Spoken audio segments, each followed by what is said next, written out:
Hi, my name is Laura. I'm a doctoral student at the Department of Social Welfare here at UCLA at Law School of Public Affairs. I'm working with Professor Dr. Amy Witterbush, also from the Department of Social Welfare at Law School of Public Affairs. And the title of our paper is On Street Survival, Autonomous Bodies and Structures of Oppression, the Messiness of Naming and Framing Violence Against Street-Connected Girls in Uganda. Our research question is, what discursive patterns can be identified in the ways that street-connected girls between the ages of 12 and 17 use to describe their lived experiences being involved or formerly involved in the sex industry in Kampala, Uganda. So before continuing, I would like to go over some semantic considerations. First, age and agency are two very important concepts for the understanding of our central argument, and to understand how the girls talk about their lives as street-connected girls in Uganda. In fact, we're currently working on a theoretical framework using these two concepts, which highlight the nuances that we identified in our data set. However, the focus of this presentation is not on the classic debate between sex work and sexual exploitation. The focus is empirically on what the girls say when describing and talking about their lived experiences. So we invite the audience to think beyond legalistic and child protection focused categories and to join us in analyzing the structures of oppression and potential for justice seeking in girls' narratives of their daily lives and experiences of violence in Kampala. The method, our study is part of a larger study on violence against children set up in Kampala, Uganda.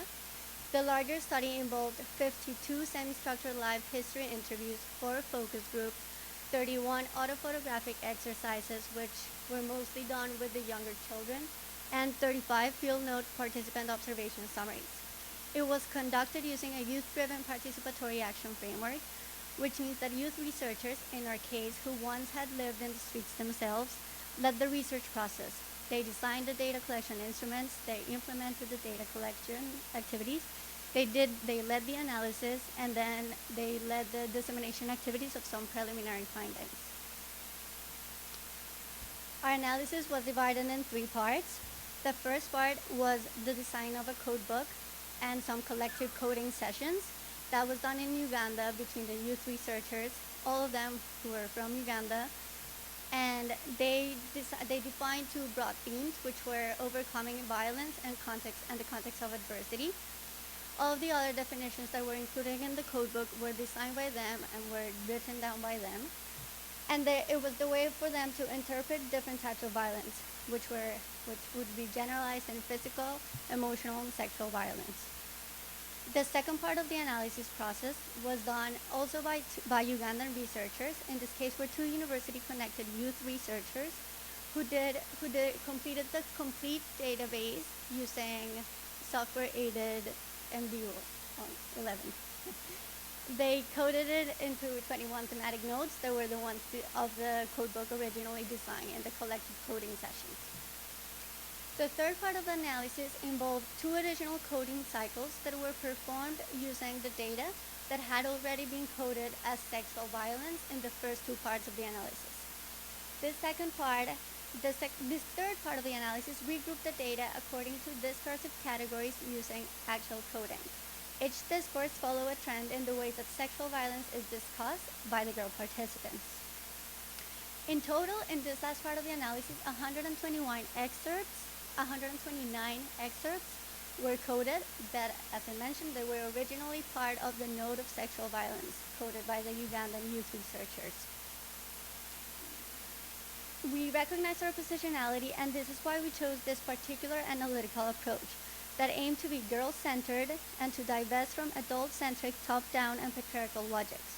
And it's also a way to remain consistent with the practices of PAR, participatory action research. The results of this particular study focus on the stories of 44 girls between the ages of 12 and 17.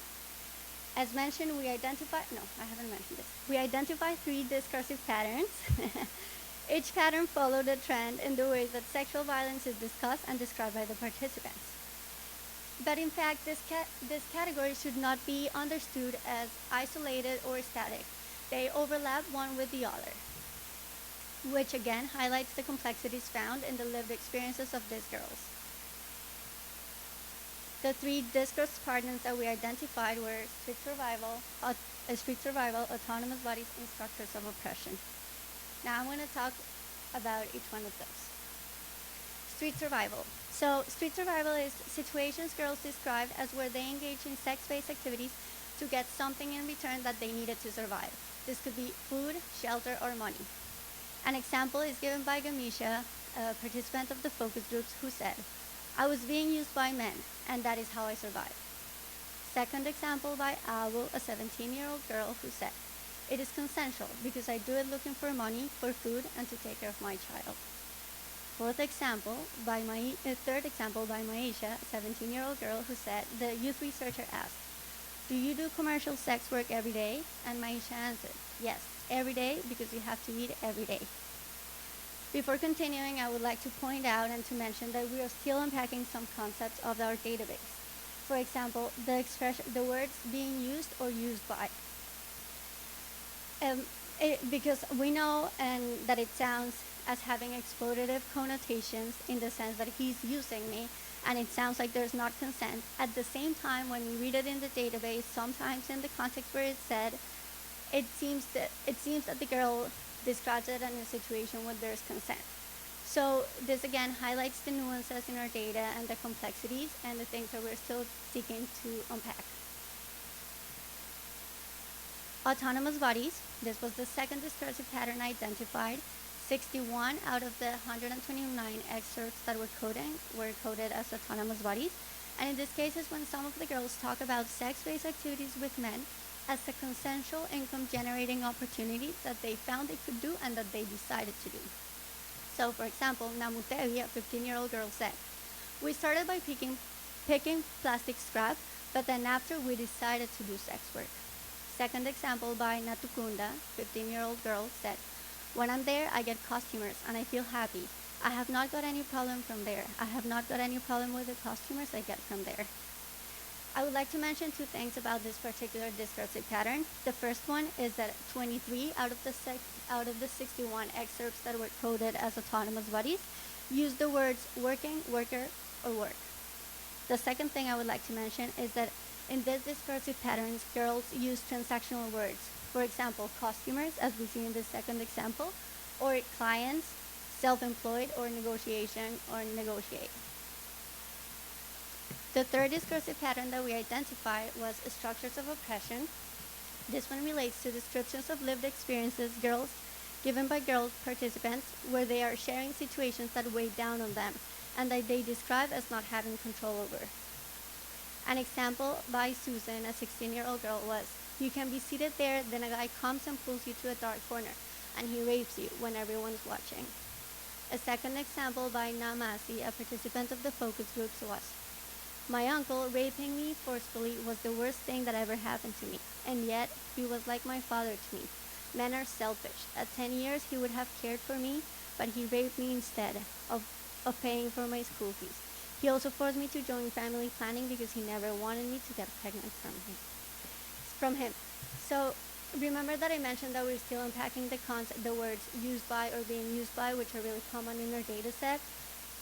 From here, that when the girls do mention the word rape, there is a clear differentiation when comparing to the words used by or being used by. So this is something that was interesting that we found. In conclusion, I have 4 different things that I would like to mention. So the first one is our empirical findings offer a window onto the discourses and meaning making undertaken by girls in this Youth Participatory Action Research Initiative. And we argue that dismissing these stories as products of ignorance denies agency and perpetuates academic power over the lives and subjectivities in theory making and policy making on sexual violence and liberation. We also argue for the need to conceptualize street-connected girls as valuable sources of insight into the structural barriers they face and the strategies they use to survive, and to engage with girls as partners in creating social change. So we call for a girls-driven participatory framework that may provide an alternative pathway for research and activism against sexual violence in the lives of girls in Uganda and in the Global South more broadly. So, thank you.